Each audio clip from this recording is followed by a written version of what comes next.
All right, well, Bobcats Spring Camp wrapping up yesterday. Moses Boldu joining me on the desk, and well, you have the latest. You know what? It was a good time, too. It was very exciting for the players as well as the coaching staff over the weekend. 170 prospects took part. The main focus for the 3 days, finding offensive players with the departure of the 20-year-olds, and there are 4 of them. Their leading scorers, Tanner Dunkel, Austin McDonald, Braden Crone, and Captain Grant Baker. Some big holes to fill in the lineup for next year, but the good news is there are a few players at camp that's caught the eye of Gary Van Herway. There's lots of good younger offensive players here, and guys will get the opportunity to come into main camp with our main players, returning players, veteran players, and I think they'll project themselves very well and compete very well.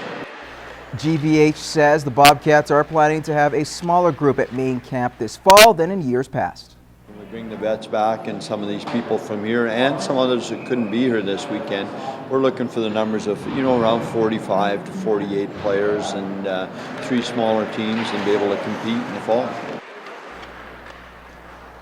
Now on Friday night, the Edmonton Oil Kings beat the Brandon Wheat Kings to clinch the series in 5 games, putting an end to Kale Clague's first taste of WHL playoff action. The Baker Hughes Bobcats defenseman was recalled by the Wheaties in late March, and after watching the first 2 games against Edmonton from the press box, Clegg suited up for the final 3. He says there's a big difference between midget AAA and major junior.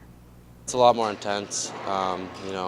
Guys are fighting, and it's more of a job in junior, I'd say. It's a real challenging time of year to drop a young player into the lineup, let alone a 15-year-old, and I thought he adjusted real well. The high-flying D-man didn't record a point and was -3 to go along with 2 penalty minutes, but gained valuable experience playing against bigger and faster players. I need to work on my defensive end for sure. I know that needs to get a lot better, and just everything. You can't be too good at everything. So I think everything needs a lot of work, and I'm going to do my best to do that over the summer. He picked it up, I thought, real well, and he's a young guy that'll have to continue to develop and improve over his career in Brandon, and we're sure that he will. And Clegg wasn't the only player from our region playing that night. His Wheaties teammate Colton Walls and I should say Oil King Brendan Baddock both hail from Vermilion. It's always fun playing against that. Kale's a young 15-year-old, so I think he's got really upside and he's going to do really good. As for Baddock, he's in his 2nd full season with Edmonton, and after losing the league final to Portland last year, the OK Kids have championship aspirations. Last year, so I think everyone in the room has more determination to go all the way this year. Baddock and the Oil Kings will play the winner of Medicine Hat and Kootenay in the Eastern Conference Final. The Lloydminster Red Dogs played what was easily their most competitive game in 3 seasons. Friday night coming away with a 31-26 win against the Edmonton Chargers. After falling behind twice in the game, the Colored Canines orchestrated a 4th quarter comeback.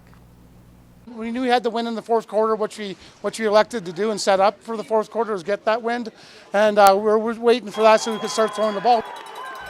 It was a great character win for the team that's now full of confidence. Lloydminster is undefeated this season and sits atop of the Tier 1 standings. The offense has been stellar early on, putting up 86 points on the board over those 3 games, and Zach Desgatnik has been a big part of it. The 3rd-year receiver caught 4 touchdowns this season, including 3 on Friday.